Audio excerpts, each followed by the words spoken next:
The easiest way to go from baddie to basic is to let basic people tell you that you're doing too much and you believe them.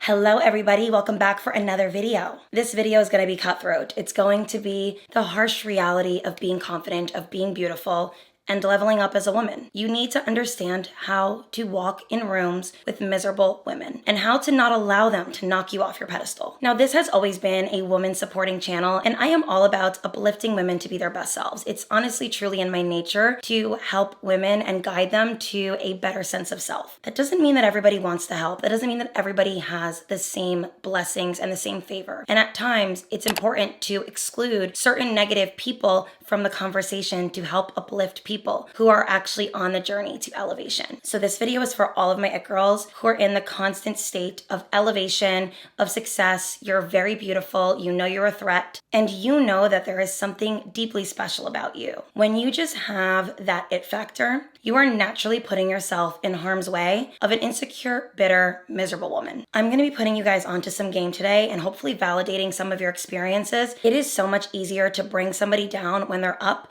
than to do the opposite. Hence the reason why so many of these miserable women attempt to do so. I really need you to strengthen your discernment and allow nothing to penetrate your very beautiful, natural, bright light. A while back when I first started working with this brand, I pretty much found out that I was being charged for so many things that I had no idea were on reoccurring payment. So today's sponsor, Rocket Money, who I've actually been working with for some time, is here to save you from all the chaos, and it allows you to budget properly. So essentially, Rocket Money is a personal finance app that allows you to create a custom budget, lower your bills, and cancel or manage your subscriptions. What I love about it is it does all the annoying stuff for me. So it will automatically pull up all of your subscriptions in one list and allow you to cancel which ones you don't use, or the ones that you do use, you can kind of see them all mapped out. And it really just allows you to organize your finances in a better way. And I also love the budgeting tool. As a woman who loves to spend my money, especially as soon as the check comes in, it really tells you where all of your money is going so you can manage your finances a little bit better and start budgeting for the big things in your life, or even just small things that you can save up and have a little bit more spending money. It also scans your bills so you can see which ones you can lower just naturally through the app rather than sitting on the phone with customer service trying to haggle. So if you guys are ready to take control of your finances, go to rocketmoney.com/Hailey, and I will also leave it down in the description box down below. Trust me, you will thank me later. Thank you again, Rocket Money, for sponsoring today's video. Now let's get into the rest of today's topic. This video was actually inspired by a consult call that I had recently where it was a woman who had just lost some weight, and she has been really just elevating herself in the best way. She was always a cute girl, but she took it up a notch, and she noticed that people around her, whether it was family, friends, and just regular people on the street, were treating her differently. Some of the reactions and the energy was good. Some of it wasn't. A lot of it wasn't. And more specifically from people that she knew and from women. When you lose weight, people act different. This is huge. So many of you guys were messaging me and asking me in the comments, hey, Hail, have men treated you different since you lost weight? And I remember being kind of perplexed by the question because I always found myself to be a cute girl. I never really struggled in dating. I never struggled in getting a guy. So I would always answer with, no guys, losing weight didn't really affect my dating life. Now that I've been deeper into my weight loss journey, I definitely noticed that the variety of men has expanded, and I definitely attract more fit guys or toned guys. That being said, one thing I did notice when I lost weight was the same women that would greet me graciously in certain spaces started to have a stank face when I lost the weight. I saw them look at me different. They would straighten their backs. They would touch themselves up, and they would just kind of act very weird and wishy-washy with me. And it was very perplexing because as a woman who doesn't really clock stuff right away, I was kind of living in my own world. I was in my own bubble. Prior to my weight loss, I think I was a lot more bubbly. I think that when I would walk into a space, I was more initially bubbly, initially kind, and would go out of my way to really brighten up a room, where now I think that I take a little bit of a step back. And I've learned that intuitively once I realized how bizarre certain energy was. I noticed that certain people would be very threatened by my light, by how I looked, and it took me a minute to see it because I wasn't used to that. But once I realized that I would walk into certain bars and women bartenders would purposefully skip over me, not actually get me a drink, or they would gossip about me and I could hear it it was very obvious that it was about me, or I would notice just certain faces or remarks or little passive aggressive comments, I realized, oh shit, the weight loss has gotten them out of control. When you are a beautiful woman and you lose weight, oh, you just wait and see how people treat you. You will notice so many women viewing you as a threat. And it doesn't come in the most obvious form all the time. Sometimes it could be people not inviting you out. It could be people excluding you from specific plans that have to do with dressing up or being around men, being in male spaces. It could also be from family members, them telling you that you don't look so great, that you look malnourished, or that maybe you should put back on some weight. You'll notice a lot of different comments and even just reactions. This is when you'll know you're doing something right. They are so threatened by your new figure that being around you makes them feel naturally inferior. And the sad part about all of this is it really has a lot to do with men. Usually women get like this when they are in spaces that attracts men because they view that you have a leg up over them if your figure is a certain way, if you look really good head to toe. You are now a threat in every way possible. You're no longer just a cute face. You're a cute face with a sexy body. They will find ways to attack your looks, tell you that you're doing too much. They accuse other beautiful women of having plastic surgery. That's like the go-to for an ugly, miserable woman. It's, oh my God, she's definitely had some surgery, and they'll try to dig up a look from this girl where they can find her being uglier than she is now. They did that with the Love Island girl, Andrina. They were trying to find pictures of her from years ago, hoping, wishing, and praying that her butt was fake because they feel like if they can say, oh my God, she's fake, then it discredits her beauty. When in reality, the real truth of the matter is this: fake or real.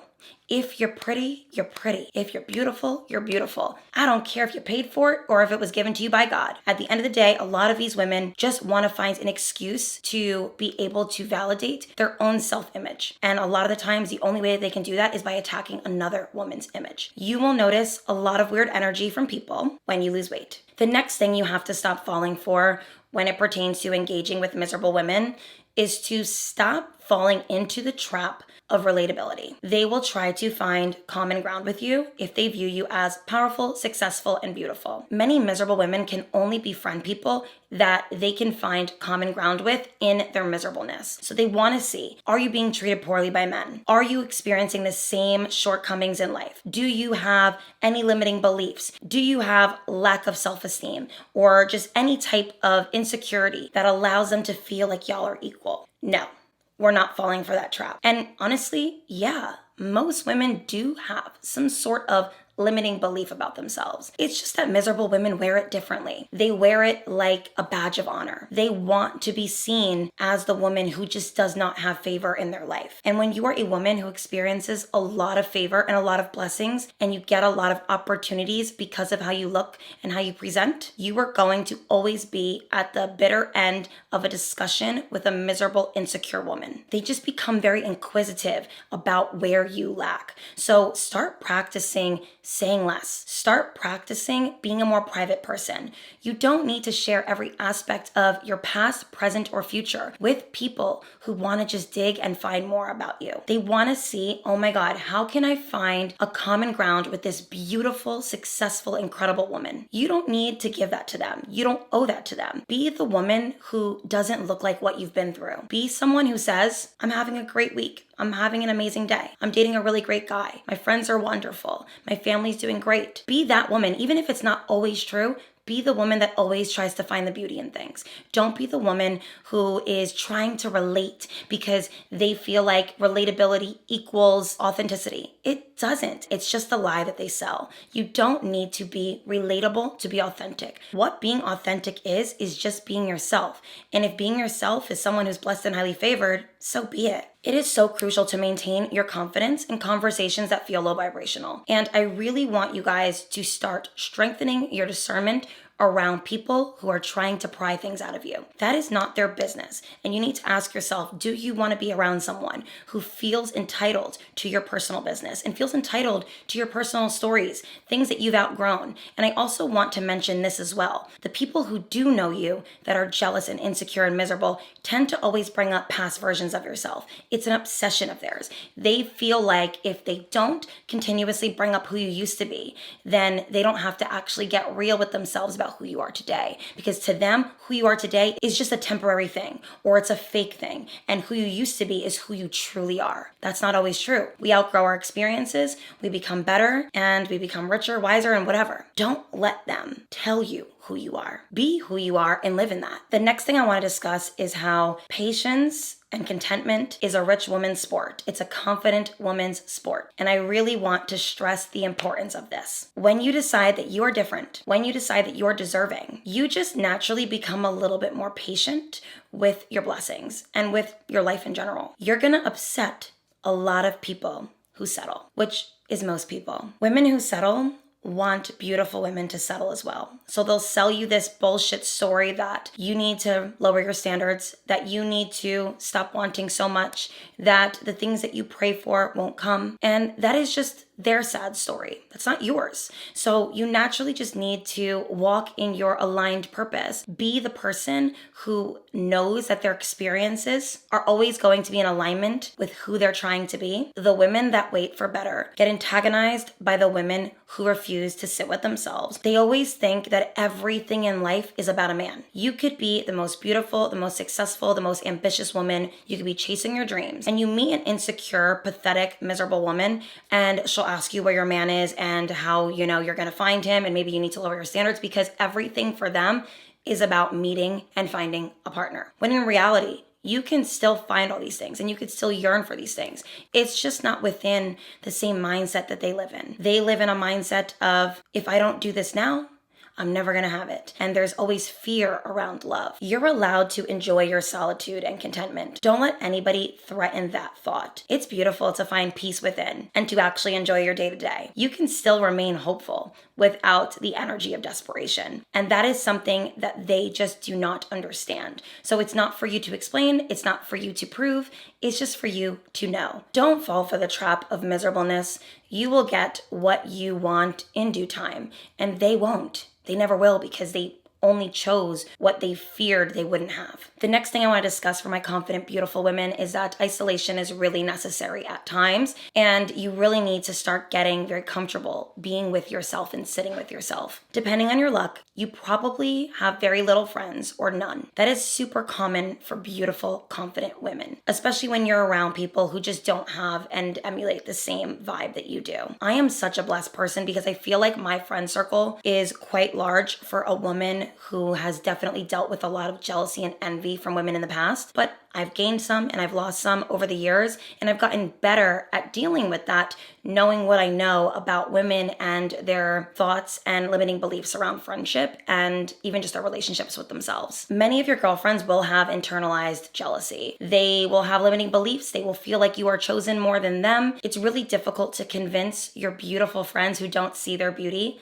how wonderful they are. They just don't see it, and they get annoyed the more and more that you try to shed light on that. A lot of them rather just not be around someone that they view is better looking than them, because again, it all boils back into them wanting to be chosen probably by a man or for certain opportunities that they think that you would get picked for over them. It's really difficult to convince people that you're a good person and that you're worthy of friendship when they already feel this way. I truly think it's so important to put certain people in specific categories so that you know how to essentially interact with them. You have like your best friend, you have your dinner friend, you can have your high and bye friend, and then you have like your enemies/fans. That is a category that you need to put people in, and how you interact with them really matters. So you're not gonna tell your high bye friend the same level of truth and deep talks that you're gonna have with your best friend. You need to start putting people into sections rather than cutting everyone off and getting rid of all connections in life, because I don't think that that's necessarily healthy either. You just need to manage your expectations when dealing with certain people and try to find people that are more aligned to your life and your way of thinking and your confidence. And sometimes it's important to just step back, self-isolate, and recharge your aura and your energy. You can't keep going out and giving everybody all of you and spreading your aura and energy to everyone and then not recharging it, because what that does is it eventually just depletes it, and then you kind of lose your pizzazz. Now let's discuss keeping up with yourself and how important it is to not let these people trick you out of your spot and trick you out of your beauty. The easiest way to go from baddie to basic is to let basic people tell you that you're doing too much and you believe them. They're not doing enough. and that's on them. They don't have what you have. That's on them. And I really think it's crucial that you don't allow these moments in your life to hold any weight in how you truly carry yourself. It's so important that you realize that you are naturally going to be a threat, even if you're in sweats, even if you don't do as much, even if you get a hairstyle that isn't as unfavorable. If you're a beautiful woman, you're going to just attract people regardless. I remember thinking one time that like, if I was not as done up, I wouldn't have the same attention. And then I thought to myself about how in the morning when I go for my morning drive and I'm wearing sweats and my hair is down, I have no makeup on, and I'll go past a certain guy on the road and he's like trying to like wave to me or speak to me in the morning. I'm like, oh shit, it happens even when I look like shit. Every time I leave the gym and I go to dinner, whether it's directly from the gym and I just want to get dinner with a friend, or I do a little solo date in my gym clothes, so many men approach me. People will approach you even when you don't look your best, when you are the best, okay? When you are the best, when you are the cream of the crop, when you are beautiful, when you have aura, when you have energy, when you have confidence, you're gonna attract people regardless. So just do it anyways. Do yourself up. Make yourself as beautiful as you can, because there are opportunities that can be presented to you that actually will benefit you, that will actually help your life. No one said to become a villain and screw people over, but you're allowed to be proud of who you are and how you present yourself. A lot of them will say that you're doing it for male attention, when in reality, a lot of the men that give you attention are a waste of airspace anyways, and I'm not saying that to be negative. It's just, I wish that insecure, miserable women knew that getting attention from the wrong guy isn't necessarily a win, and a lot of beautiful, well-rounded women get a lot of attention from a lot of people, and it's not necessarily always a win. Do I think that we have a better chance at getting something over them?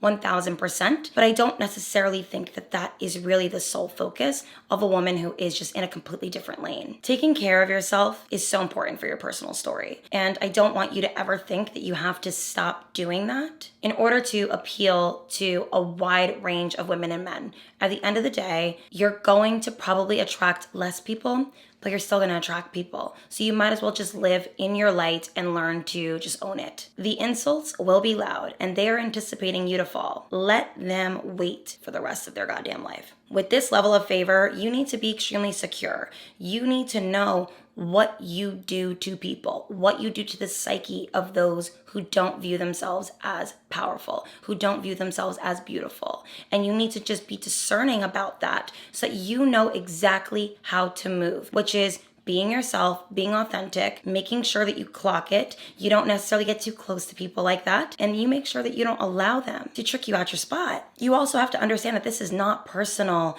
They don't do this to just you. They do it to anyone and everyone who they view as a threat. And when you don't take it personally, you don't become bitter about it. You just realize this is what comes with the territory of having it all. And learning to be okay with that will actually make you more of a pleasure to be around. Not that we're trying to be a pleasure, but to be honest, I like being someone who's enjoyable to be around. Allowing every insult, nasty look, or hateful act to throw you off will only stop you from being your best. The best who have ever done it when it pertains to their beauty, their confidence, their success, and all that are people who have enjoyed what their haters have done for them. Rather than viewing it as a hindrance and rather than viewing it as, oh my God, I don't want people to hate me, you just realize it comes with it. So I think that this is a beautiful thing for you to embrace and to learn to just stay in your own lane, enjoy your life, take what you can get from it, and really just be able to enjoy your own company and the fruits of your labor. I hope you guys enjoyed this, and I hope that it helps people who have been very confused about the attention or the insults or just the vibes that people give off when you've elevated and bettered yourself. It is so normal. They can't handle it, and that's on them. Please comment down below any experiences you guys have had since being a little bit better. Share your experience down below of what you've been through. I would love to hear. I love you guys so much, and I will see you guys in the next one. Bye, everyone. Mwah.